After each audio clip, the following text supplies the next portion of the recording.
Welcome to the 2025 energetic forecast. I have been waiting to share all this great information with you. My name is Desiree Deslunay, your acupuncturist, herbalist, and astrologer. Make sure to hit like, subscribe, hit that bell so that you're notified every time a new video is up, ready for you. So we have such an interesting year, such a pivotal year in humanity. And let me tell you, there is no sitting on the sidelines in 2025. And I am going to give you just the main highlights. We're not going to make this 5 hours long. So I'm going to give just the main highlights for the year, the big transitions, the big changes, and even bring in the Chinese New Year and talking about the wood snake year and see how they are so similar with Western astrology and also how they're very supportive of one another. So let's go ahead and share this screen. Again, like, subscribe, share this away so that others can also be prepared for this year ahead. I'm going to make this big for you. All right. So here's the thing. We have big outer planet changes this year. And I just want to kind of give you some context. When we're talking about outer planets, they include Uranus, Neptune, Pluto. And these cycles for these outer planets, they're very long. So these planets move slowly. They stay in a sign for a very long time. So for example, Pluto, it takes 248 years to go all the way around the Earth's orbit. So that means it's on average, there's plus and minus 5, 7 years. But on average, let's just say Pluto tends to be in a sign for 20 years. And we just had that change. I mean, recently, officially, totally, Pluto has gone into Aquarius towards the end of 2024. So that alone is, just one of these outer planets making a change into a new sign, that in and of itself, just one planet is ginormous. Like, that is a huge change in the air. And when we're thinking about outer planets, these outer planets, they really move the collective. They really influence the collective. It's the music that's playing in the background, all right? And all of us are affected by this, and we move together with these energies. So not only do we have Pluto that just changed, now we're also going to see Uranus changing. Uranus, it takes about 84 years to completely orbit around. And so that planet, or Uranus, stays in a sign on average for about 7 years. And if you've been hearing me saying, hey, I want you to think about the next 7 years, Uranus has a major part to play in that. And then we have Neptune. Neptune takes 165 years to orbit around the Earth. So when you break that down, that's on average 14 years that it stays in a sign. So let me tell you, this is a year where all these outer planets are changing into a sign. And all these outer planets, they were in very yin signs. They were in water and earth signs. Well, all of them are shifting into air and fire signs. So when I say that there's a lot more action, because air and fire, they're more yang in nature. And then you have these outer planets that are going to these types of signs.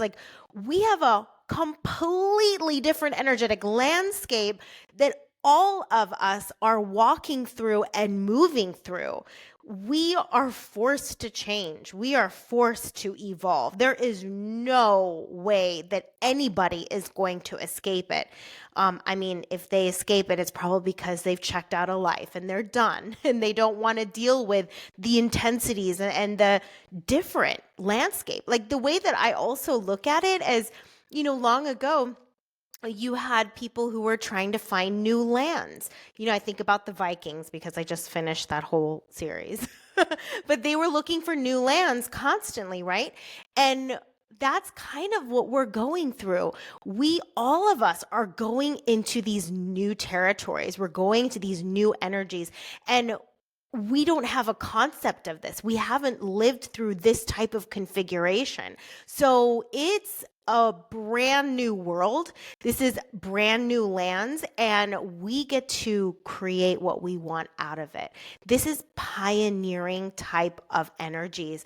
And so it's almost like there's no rules. There's no rules. There's no restrictions. I mean, you're going to find your way. You're going to create your way. This year is going to cause us to take a lot of risks and try a lot of new things. So I hope you're prepared.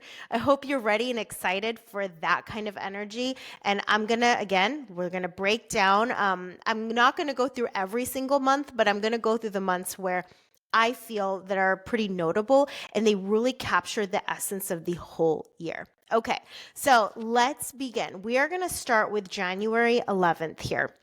And with January 11th, the one thing I want you to know is the nodes. Now, do you see the nodes right here? The node, it looks like headphones. It's at the top right here. And this is the north node. And then always in direct opposition is the south node. Now, these are not planetary bodies. These are concentrated points. It is influenced by the moon. And so it's the north node of the moon, the south node of the moon. It's a point along the eclipse. So these are concentrated, powerful points in your natal chart and also just how it's existing now.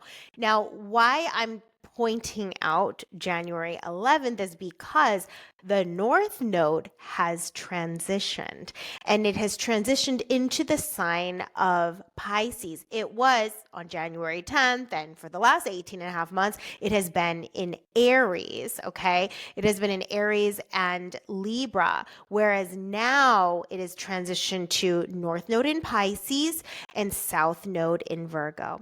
Now, let me just give a little brief description about the purpose of the nodes. The North Node is something that our soul is just really drawn towards, and it helps support our next evolution. And it's something that is going to be a major area of focus. Whereas the South Node is something that we know well. We've been there, we've learned, and it's something we're moving away from, essentially. We're going to let go of the South Node and move towards the North Node. And with this change, we're going to be focusing a lot on Pisces and really focusing heavily on Pisces and letting go of some of the problematic aspects of the Virgo energy. So here's another thing. North Node, South Node, they stay in, this pair of signs for about 18 and a half months. So a good year and a half. So one thing I want you to consider is in your natal chart, we'll go ahead and link down below how you can pull up your natal chart, is what area of your chart is Pisces? What house? So for example, in this chart right here on the screen, Pisces is over the 9th house, and 9th house is going to deal with someone's like beliefs and religious matters, spirituality, their education. So every house has different meanings. And so just kind of let me know down below, comment down below, where is Pisces? What house is Pisces over? Because this Pisces area of your chart is going to get a lot of attention this year. So let's just quickly talk about Pisces, because as you can see, there's also a stellium in Pisces, meaning there are 3 or more planets here. So we have the North Node here. The North Node is right next to Neptune. You have 29 degrees here of the North Node and 27 degrees Neptune. So they're pretty close together. And then we also have Saturn and Venus. Now, let's talk about Pisces first. Pisces is it's a water sign, so it's very spiritual. It's very compassionate and empathetic. It is sensitive, hypersensitive, very extreme intuition as well, creativity, imagination. but it's a very compassionate sign. It's about unity. It's about oneness. It's about connection. It's harmonizing as well. And so these kinds of matters, like our spiritual life, the matters, like, for example, our intuition too. How are we experiencing our intuition? And is it clear or is it clouded? And so these are the themes and topics, things that are more transcendental, maybe like a need for more meditation, a need to also, this represents doing psychedelics or hallucinogenics or even alcohol. And because Neptune is right next to the North Node, there may be increase in use of those kinds of things. Trying to escape reality, essentially, and wanting to connect into universal energy, things that are beyond the material.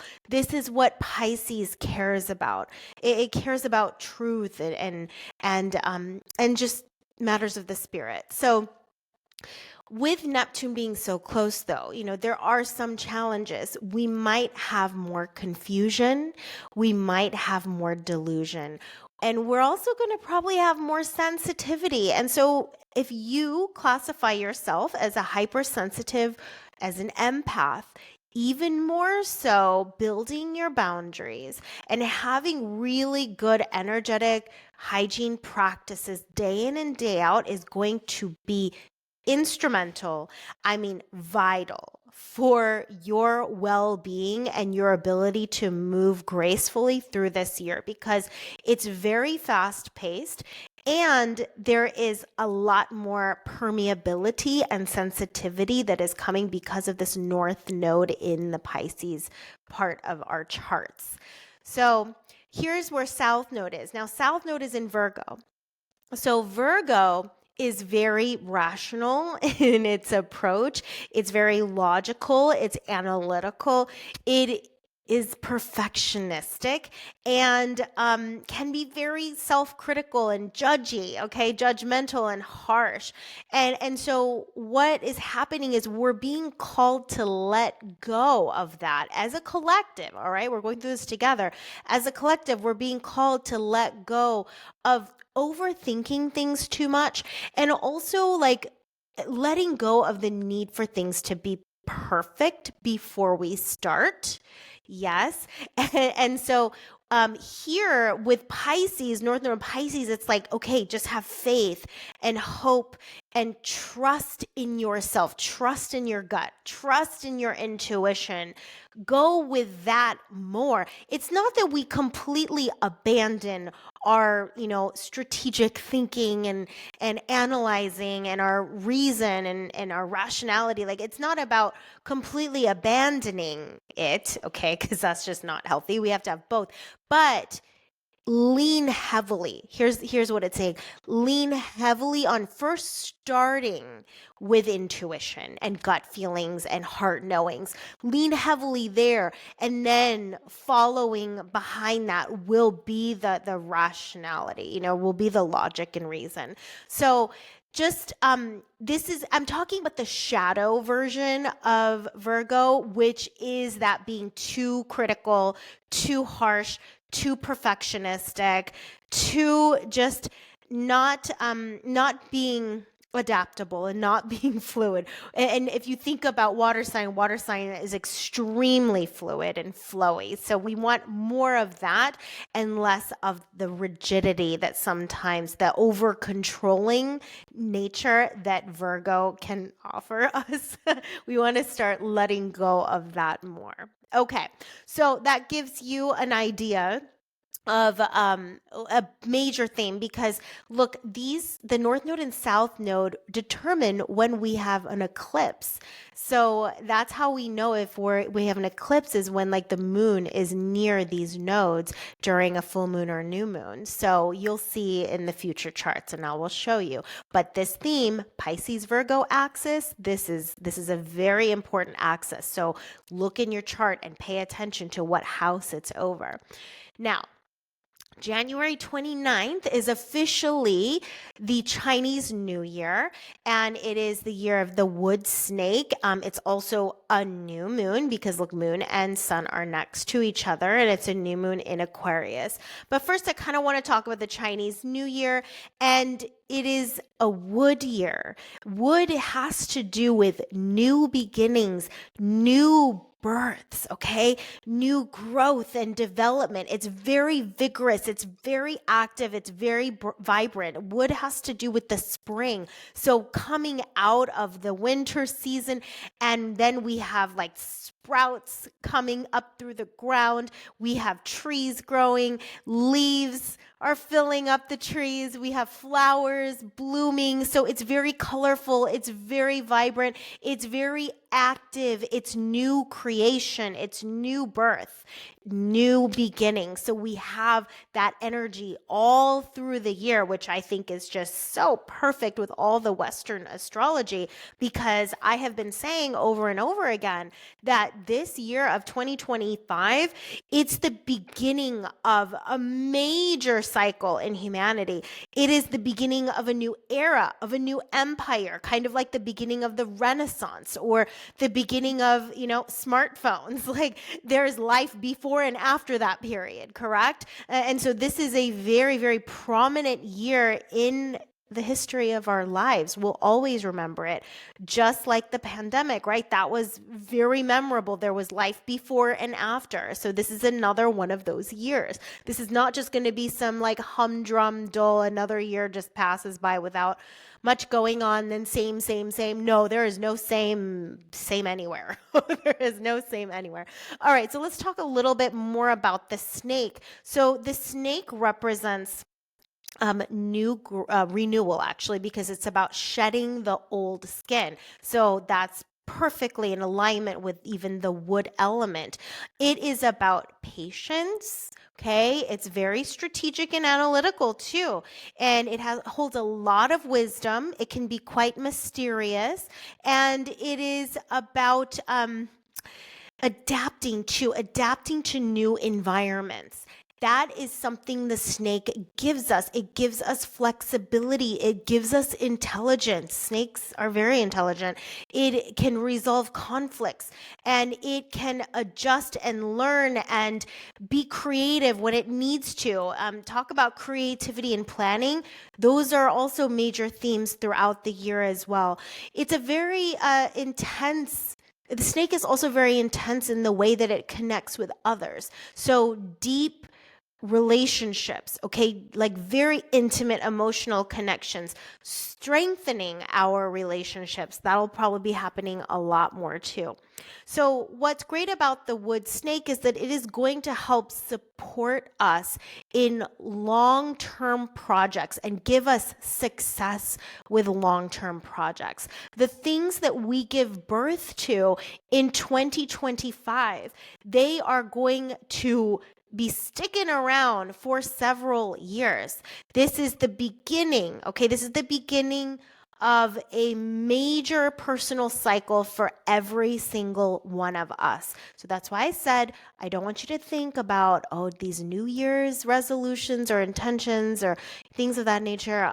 Not just for 2025, next minimum 7 years plus, 7 to 14 years, personally, is what I think. Okay, so let's talk about the Western astrology side of this. And do you see these stelliums here? Do you see stellium? Remember, is when we have 3 or more planets. We have a stellium in Pisces and we have a stellium in Aquarius. I'm going to tell you, you're going to see this stellium in Pisces like over and over and over and over again. So Pisces is getting a pounding, okay? So check your chart and learn what Pisces is over, what house it's over, what's going on with Pisces in your chart, because that's the area. Like, for example, in my situation, it is in my 7th house. So relationships, people, relationships, close relationships, partnerships, business relationships, also close friendships, okay? Marriages, things of that nature, for me is where it is getting the most impacted by all of these stelliums. Now, here, like I said, what's going to be happening here with January we are focusing a lot about our spiritual life. I will say that our spiritual life, our creative life, our dreams, and our imagination. We have Neptune that is the modern ruler of Pisces, so it's very well placed. So our dreams and our visions, our goals, our aspirations, things that we've like, oh, it would be so amazing to experience and to create in this lifetime. That is exalted here. Like, we have Neptune in the most ideal sign. That Neptune rules dreams and imagination and creativity. And then we have Neptune, which is exalted. Actually, it's exalted in Pisces. It's in one of its best sign. It's very fertile here. This is the planet of love, the planet of art, okay, and beauty and harmony. And so here, I think, this is my personal opinion, I think that we're going to see a birthing of, awakening of a lot of artists and a lot of healers. And they're going to be activated in some ways. Things have been dormant for them, like their creative side or their healing gifts, their spiritual gifts have been dormant for some reason, I feel like this year it's going to get awakened, as well as our own intuition too. Like, if you feel like your intuition is not sharp or it's not clear and it's not strong, this is a year that it's going to change. It is going to get so much focus and so much emphasis and activation. So pay attention. You're probably going to get more visions. You're probably going to get more intuitive hits and guidance and just knowing that comes up. And you might feel it in your body, or you might just have a knowing in your head, or you might audibly hear it. We all have different ways that our intuition operates and works. So really take note and pay attention. And I would also say, I'd recommend cultivation of these things. Cultivate your intuition. Find practices, tools, or meditations, or rituals, or energy work, or anything like that that is going to sharpen these gifts that you have, because it is only going to help you in this new world, this new landscape that we're about to walk through. You've got to be able to discern things from yourself or for yourself, rather than like leaning on other people telling you what you should think or believe or do. You've got to be able to know it yourself and come to decisions and conclusions yourself.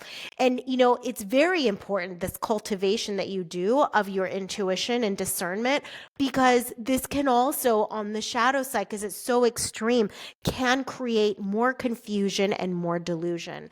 One of the things I could see is like cults really sprouting more in this kind of situation, because it is just so excess in nature. And if you look at Saturn, that's very restrictive and controlling in nature. So I'm wouldn't be surprised if we see a little bit more of an increase or an uptick in people participating in cults, because this can represent delusions. And so delusional thinking, delusional philosophies, and just falling into hypnotism or into trance, into certain belief systems that are actually harmful for them and not kind and loving and supportive. So keep an eye out too. This is why this discernment is important. This vigilance is important. And in a time of a lot of change and chaos, people are fearful and then try to look to places like that for certainty and safety. So, okay, that's just a little side rant there. Here's another thing to note, as this is the Chinese New Year. This is a new moon, all right? This is a new moon in the new year of 2025, and it is sitting in Aquarius, in the sign of Aquarius, where we have had Pluto change into Aquarius, right? And we have Mercury there too. So this tells me all these planets smushed together in Aquarius tells me that this new year All right. The beginning of this new year, which is really the beginning of the new year because, it's the Chinese New Year. This is about evolution. This is about transformation. This is about innovation. This is breakthrough innovation. This is massive change for something better. Okay. This is very, very creative over here. This is completely transformative. And because Mercury rules the mind, like a lot of us are going to be changing our minds about things, the way that we see things, the way that we view things, the way that we define things in our life. Like there is a call for incredible like change and evolution. This is also very humanitarian. And I think with all this Pisces energy, which is very compassionate and empathetic and loving and kind, we also have Aquarius stellium, which is about the good of the whole, like the good of the all. It's very egalitarian. It is very fair and it cares about justice.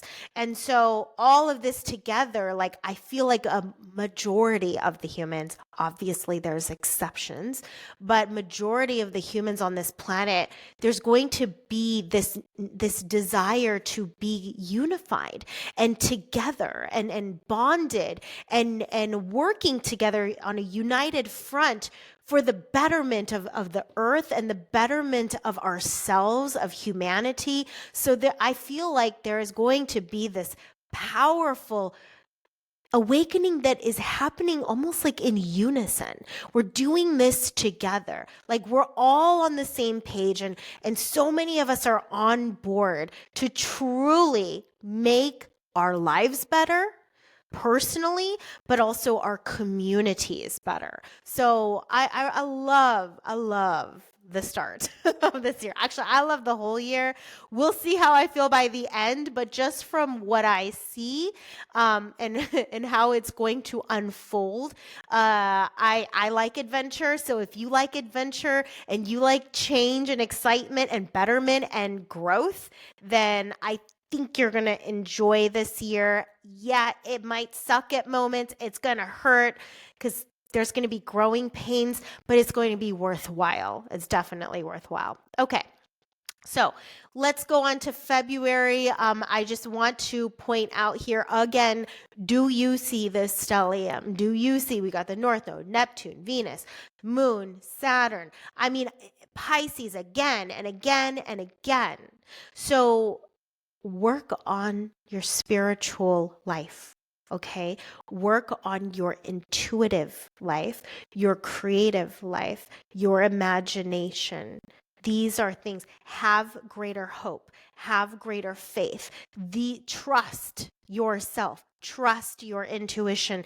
These are the themes and topics that just keep coming up over and over again for this year. Learn to listen to yourself, learn to trust yourself, learn to trust your ideas and your imagination and your creativity. And creativity is not just painting, please. The definition of creativity is very, very large. There's so many ways that every human creates in this world. Everyone is a creative being. So what is your style? Connect to your style and don't put it on the back burner. The more yin side here, yin part of our lives needs this focus and attention and wants cultivation and development. All right. So that's February. Let's now look at February 24th. The reason why I pointed this out, other than the fact that there's still that stellium, and look, the sun is here now too. Again, this Pisces stellium, that's there, but I already talked about it many times. Here, I wanted to point out, look at Mars. It is, if you look on the previous slide, February 1st, you see how it's red. It says 20 degrees of Cancer and it's red. That's because it was in retrograde. Now on February 24th, you see it's black. It says 17 degrees of Cancer. This is the day that Mars goes direct. Okay, it's direct. It's not in retrograde anymore. So if you have been just like all this excitement and passion and drive and motivation has just been welling up inside of you, okay? And you've probably been in preparation mode for a bit. This is where it's like, ooh, go time. Let's launch. Let's get it going. Let's do it. And you have the powerful intuition that's been developing over the last couple of months over here, and your imagination and creativity. And now it's time to take action. So I am very happy to see Mars go direct. And then let's see if there's anything else. Oh yeah, here's another one. Venus. Venus also has moved over. If you look previously on February 1st, you'll see Venus was in Pisces, 27 degrees of Pisces. By this time, not only is Mars direct, we also have Venus that has transitioned into Aries, and Aries is all about action, okay? It's about action. It's about execution. It's starter energy. And like, when we're talking about Venus, that has to do with our pleasure and our hobbies and fun and play too. But things that are thrilling and exciting for you, you're going to take more action on, because one, you have Mars going direct, okay, which is the planet of activity, planet of action. And then you have Venus in Aries. Mars rules Aries. And so this is such a great time in February to really get things into motion. All right, so that's exciting there. Let's take a look at March now. Now, our eclipse seasons begin starting with March. Now, one thing to note about eclipse is that eclipses represent great endings and great beginnings, okay? And some eclipses are going to focus more on the ending of things, like the closing up shop of things. And then other eclipses are going to be about the start and the beginning of things. And so where is our eclipse happening? Okay, look, remember I talked about the Pisces-Virgo axis. We have North Node in Pisces, South Node in Virgo. So we're going to see a lot of eclipses, 3 out of the 4 eclipses that have to do with Pisces and Virgo. Now, this is a full moon, which makes it a lunar eclipse. And do you see how this moon is right next to the South Node? And then the sun is right next to the North Node. So remember I told you these nodes basically indicate when eclipses are happening, when the moon is near them. So right here, we have a South Node, okay? South Node Virgo lunar eclipse. Now, because the moon is next to the South Node, if you recall when I talked about it at the beginning, South Node has to do with what we are letting go of, what we are moving away from. So talk about great endings. So this eclipse has more of a theme of what is finishing, what is completing, what is leaving. And we talked about Virgo earlier. On the shadow side of Virgo, what we're letting go of is being overly like controlling and overly like overthinking things, over worrying, okay, micromanaging, the perfectionism, letting go of that kind of tension and rigidity. And then where's the North Node? Look, in Pisces. So really like surrendering to your faith and your trust and your hopes and your dreams, and not, overthinking it to death. Let that go. Let that go. And then also let me know what part of the chart, like what house is Virgo in. And then that'll also give you indicator too of like what area of your life that you should really consider just kind of letting go of that major grip that you have and just relax. You don't have to hyper focus on it. Okay. So, all right.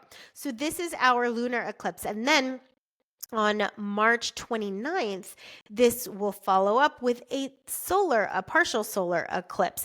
And if you take a look at the nodes, we're still in that Virgo Pisces axis. And this is a new moon. We've got sun and moon together, and this is going to be a solar eclipse in Aries. Now, I know it looks like it's far away from the North Node, it's just because there's so many planets, but really it's within 15 degrees, and that's kind of that window is if it's an eclipse. It's a partial solar eclipse, so it is within 15 degrees. And but the sun and the moon, they're sitting in Aries. And when they're sitting in Aries, and this is closer to the moon and the sun are near the North Node. So North Node is more about new beginnings, whereas South Node is about endings, right? So in this one, previously, March 14th was more about letting go. And then March 29th, when we have this partial solar eclipse in Aries, it's more about new starts and new beginnings.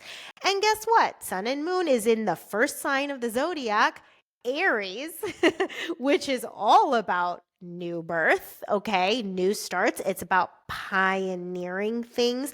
It's about now, okay, look, we have North Node though here in Pisces. This is how I interpret this, this is a time where you take some serious action, bold, courageous, risky action into the unknown, pioneering something new, acting on your dreams, acting on your intuition, acting on your visions. Do you see how we merge these meanings together? So take action on your creative ideas. Take action on your creative ideas, which again, the wood snake is also about that too. All right. So acting on your intuition. Now, we're going to go into May, and this is another big day. All right. May 9th. Mark your calendars because on May 9th, what happens? Neptune transitions into Aries. Now, we've already talked about Pluto and Aquarius. I've talked about Pluto and Aquarius so much over the last 6 months because, we've been going in and out, and then in. So, we already have gone over that, but let's talk about Neptune and Aquarius because this is another outer planet. See right up here, it looks like a trident that is switched over. It stays in a sign for 14 years. So Neptune will be in Aries for the next 14 years. We have been experiencing Neptune in Pisces forever, for the last 14 years. All right. So that's what I'm saying. This is a new era. This is, when you think about, musical eras or fashion eras, they are influenced by some of these movements, like these outer planet movements and shifts.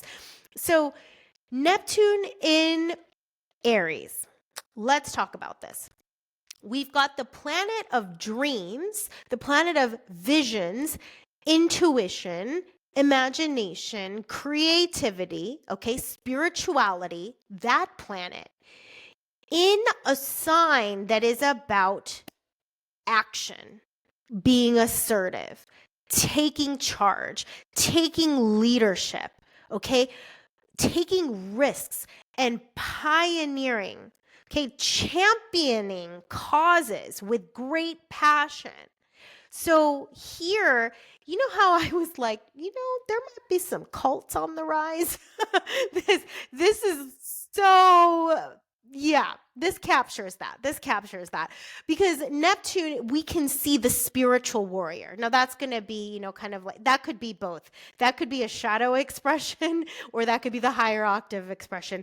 But being a spiritual warrior is going to be the thing. Okay, everybody is going to be fighting because that's Aries. It's ruled by the god of war, Mars. It's fighting for a belief, fighting for a cause, fighting for your religion or fighting for spirituality. So this is where I also can see, religious extremism coming. We're already kind of seeing it now, but it may ramp up quite a bit by the time we hit May and for the next 14 years. But this can make us very, very passionate and enthusiastic about, our purpose too, and what we care about and our beliefs. This can also ignite like us saying yes to our gut instincts, because Aries also has to do with our like animal instincts too. And so talk about intuition and instincts, like just going forward with it.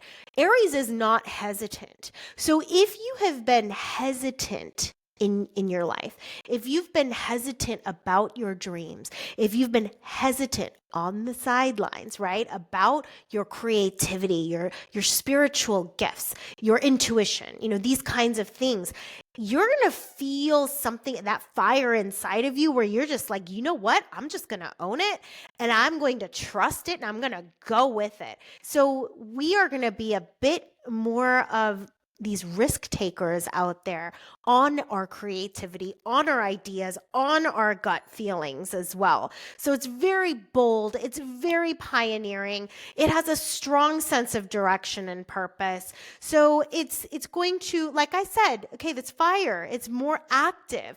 And so people are going to be taking more actions, like as a collective, as a whole, rather than just kind of like being scared and hunkering down. Like yeah, of course, Aries can experience fear for sure, but it does not stop them.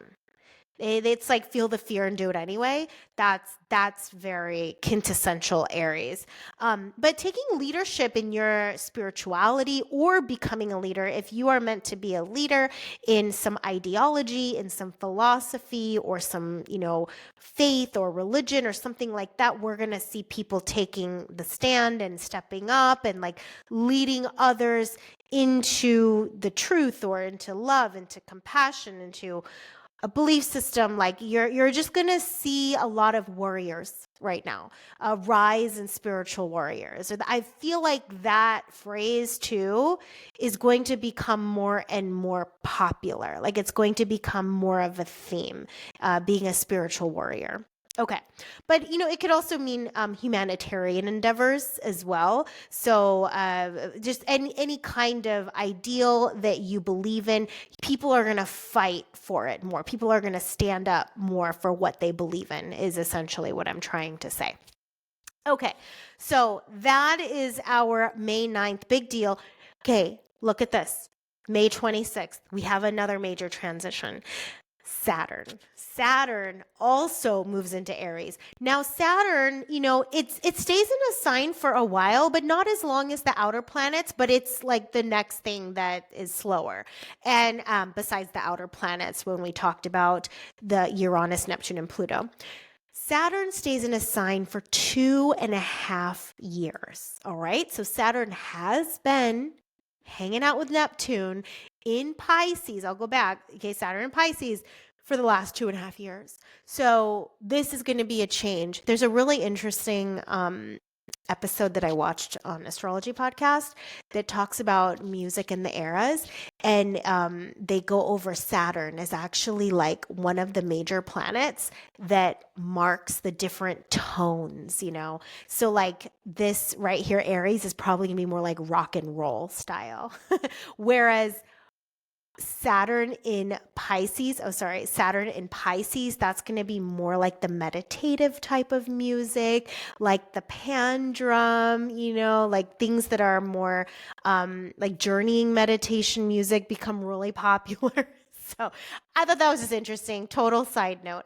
Anyways, we might see more action in music, like a lot more like, rock and roll style. So Saturn in Aries, Saturn is a very slow sign. I'm sorry, a slow planet, not a sign, slow planet in a very fast active sign. Now, Saturn is disciplined. It is structured. Okay. And it is in a sign that is fast, aggressive, assertive, and pioneering. So I actually really like this combination. If you have Saturn and Aries, let me know down below. I'm super jealous. I like this combination because you know what it does? I feel like it takes the best of both. Sometimes Aries can be known to be impulsive, like it's like a big, exciting wildfire and then it goes out. However, Saturn has staying power. It is committed. It is disciplined. So together, this is disciplined action. Perfection, right? Disciplined action. It has a sense of responsibility. It can get a little impatient and frustrated because, Aries wants to move faster, but I feel like they work themselves out, in my opinion. But it's productive and it's structured action. Oh my goodness, I love it. And it has to do with boundaries too. And I feel like Aries to some degree are pretty good with boundaries because it's so independent and it knows what it wants and it's just kind of draws the line there. So I feel like boundaries work really well here with Saturn and Aries. But it's proactive in pursuing passion, okay, and their goals, and doing it without fear stopping them, doing it boldly, doing courageously. And I feel like Aries is the risk taker, whereas Saturn is methodical, analytical, strategic, and goes through every detail, sorts through every detail.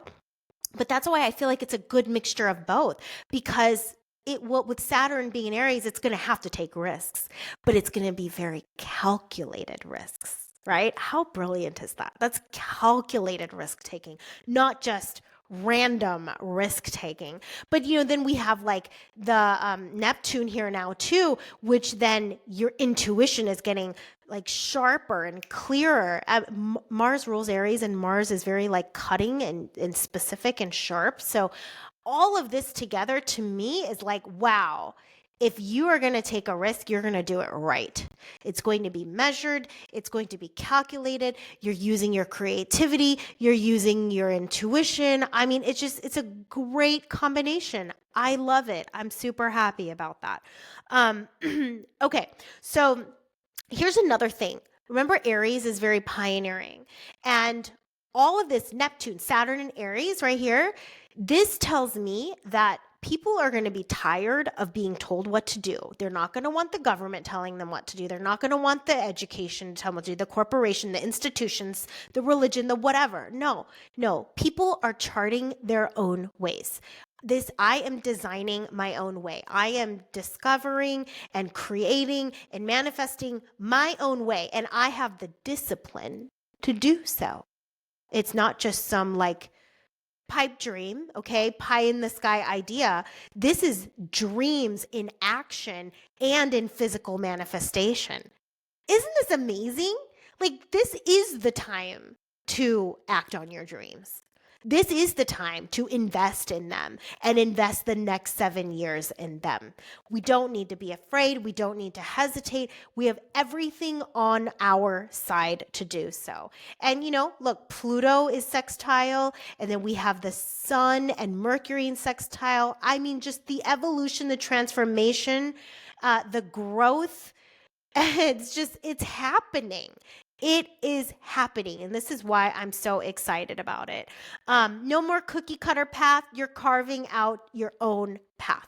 All right. There's, like I said, these are new configuration of energies between all these outer planets and Saturn. We haven't seen this combination in our lifetimes. I mean, it may be, I haven't done all the calculations, but maybe it was thousands of years ago that this configuration was here. But this is pretty incredible and amazing. And this is why I love 2025. And I don't doubt, like I said, I don't doubt it's going to be filled with chaos, because that is the nature of creativity, is chaos. I don't doubt that. And that's why I'm here. That's why I've got the Rise and Thrive community, is to help us move through some of the more turbulent times and through some of that disordered and disharmonious energies, to work with it so that we don't get so blown off the rails. Okay? All right. So next, let's continue on to July. So the party keeps going, okay? Because we're talking about all these outer planet shifts in whole new signs. Guess what we're going to focus on now? Uranus, right over here. Uranus is in a sign for 7 years. Okay. Neptune is 14 years, Uranus is 7 years. And so Uranus on July 7th transitions into Gemini. Okay, we were in Taurus. I'll just go back again. See, you'll see Uranus in Taurus, 27 degrees of Taurus just on May 26th. Now, it is moved into an air sign, Gemini. This one's a big deal, all right? If you look at like the history of when Uranus was in Gemini, I'm in the US, so I'm just going to talk about US history, but this was a time when we're dealing with the Revolutionary War. You know, we have pilgrims who are leaving England because they have different ideas. They have progressive ideas about their faith, about their religion, and they wanted to separate from the Church of England, right? And so then they come to these new lands. And then, of course, then there's the Puritans and the Catholics and the Quakers, and they're all coming along. But essentially, all right, Uranus is about a revolution. It is about revolution. It's about evolution. It is about progressive thinking. It is out of the box. It is out of the confines of what society has dictated and structured us to live within. This is breaking free. Uranus is about breaking free. That's why freedom is one of the major significators for Uranus. Freedom, and progressive ideas and progressive thinking. And so, hence Revolutionary War, hence Abraham Lincoln and the Civil War, all right? Hence World War II. So, if you look at history, you're going to see a lot of wars because it's a clash of ideals. It's a clash of beliefs. There is a sector of humanity that is wanting evolution, that is wanting change. And you know what that means? Sometimes they got to fight against the status quo. And so hence we see wars. And so I hope we don't see war. I'm not that I want to experience that. Nobody wants to experience that. But it is definitely in the air. It is definitely in the air. So we are going to be wanting to express new ways of thinking, new beliefs, because Gemini is all about ideas. It's all about intellectual stimulation. It's all about curiosity. It's curious to understand more and to learn more. And so it's very adaptable in its thinking. It's very open to change. It wants to change its mind. And it does it. And Uranus is like a lightning strike. It's not like a little light change. I mean, it's radical changes. So here in this time, you know, some of us are probably going to be studying different things we've never touched before. And there might be a lot of like social changes happening too, advocacy, things of that nature. Or technology. Uranus is connected with technology. So this is another way that shows how our technology is radically going to change. I mean, like revolutionary, you know, like the smartphone situation that I shared earlier. So it's going to be important to keep up with technology. If you've been struggling with it and haven't invested time to understand it, I would invest some time now. I would learn and know how technology is operating. Social media is going to go through a major change and evolution. Again, I don't know what it's going to look like, but it's going to change. It will probably... I mean, just like Facebook completely changed our behaviors and our thinking and the like and the comment and all of that, like there's going to be another big evolution when we're talking about social media and how we work with it and how we operate with it. So huge deal, huge deal. There's probably going to be a lot of mental restlessness and stimulation. Things are going to be a bit more fast-paced, okay? Life is going to be a lot faster. And remember, it's an air sign. Air moves quickly, very, very quickly. But what's going to be important is expressing yourself. Okay, being very original, being unique to yourself, that's going to be celebrated. You know, this whole like conformity is not going to look attractive. Not in this era. You being you, completely you, standing out in the way that you are, that is going to get respect. That is going to be very well appreciated. So if you have worried about being too weird, okay, or being too eccentric and too strange, or, people aren't going to like me for who I am, not in this world. In this world, the weirder you are, the cooler you are, the more loved and respected you're going to be. So just be yourself. This is also going to, the ones who are going to do well in this year is just being flexible and adaptable and being open-minded and being quick in your shifts and your pivots and your changes, because the world's a changing and you're going to have to change too. I'm sorry to say, because we are, working together. We are one collective. So embrace change and be open to new ways of doing things, new ways of being, new perspectives, and express yourself. Be yourself. All right? Okay. Now, next, we've got September. I think I only have two more slides. I'm just going to go over the other eclipses, the pair of eclipses that happen in September. They usually happen in pairs. September 7th, we have a lunar eclipse. You see how the moon is next to the north node. This is a full moon. This is a north node lunar eclipse in Pisces. Now, when it's north node, remember the moon is near the north node. That means new beginnings. Okay, dealing with new beginnings. Now, look at this. It's kind of like a full circle, because we had this kind of north node in Pisces eclipse before, but this time we have had Neptune shift. By this time, Neptune has shifted, Uranus has shifted, Pluto had already shifted at the end of 2024, and we have Saturn that has shifted into the new sign as well.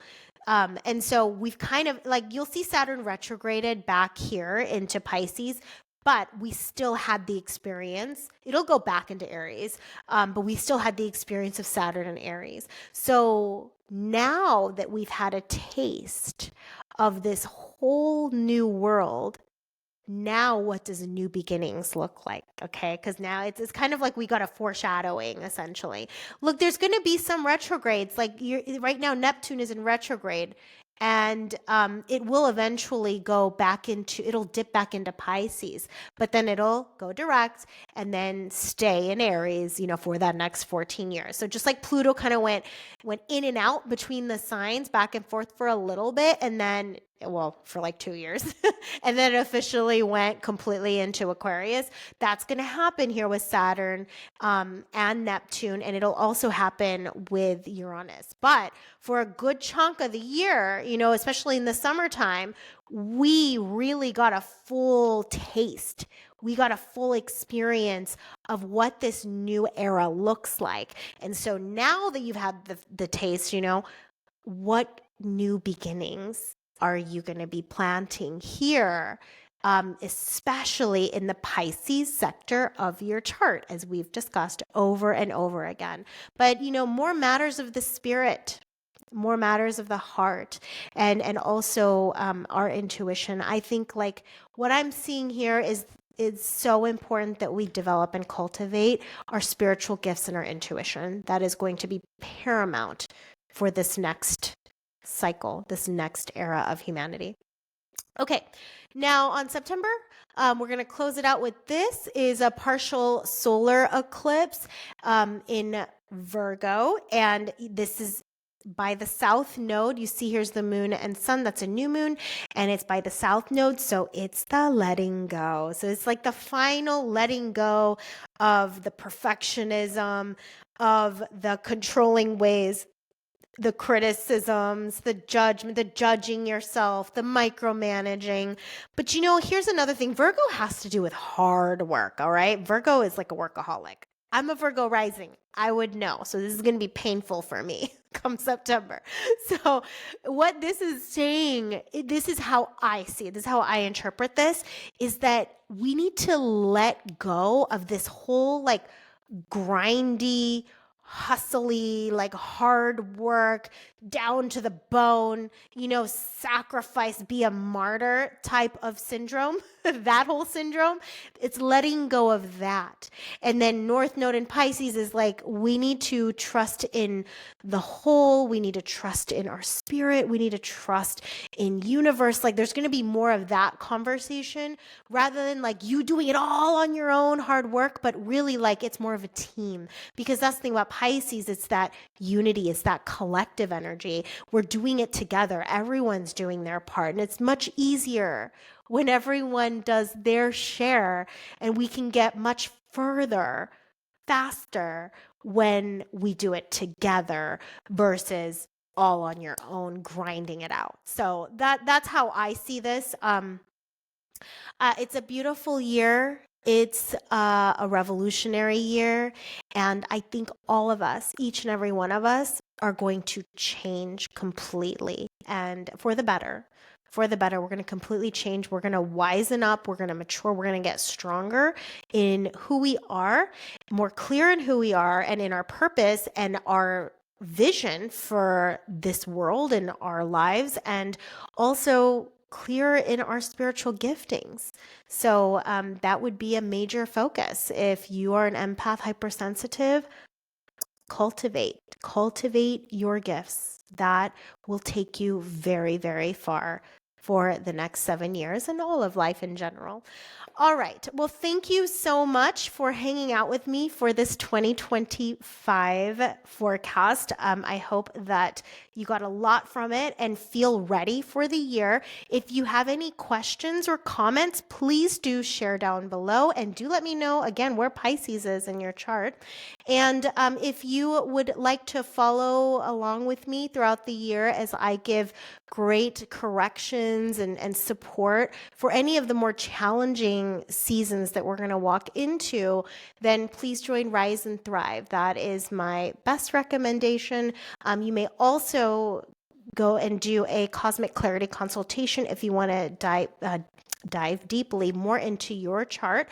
And I will also be starting this year your solar return chart readings and focusing on from one birth date to the next birth date, what to expect for you in that year of your birth date. So all right. Well, thank you very much. Like, subscribe, share away, hit that bell so you're notified every time a new video is up.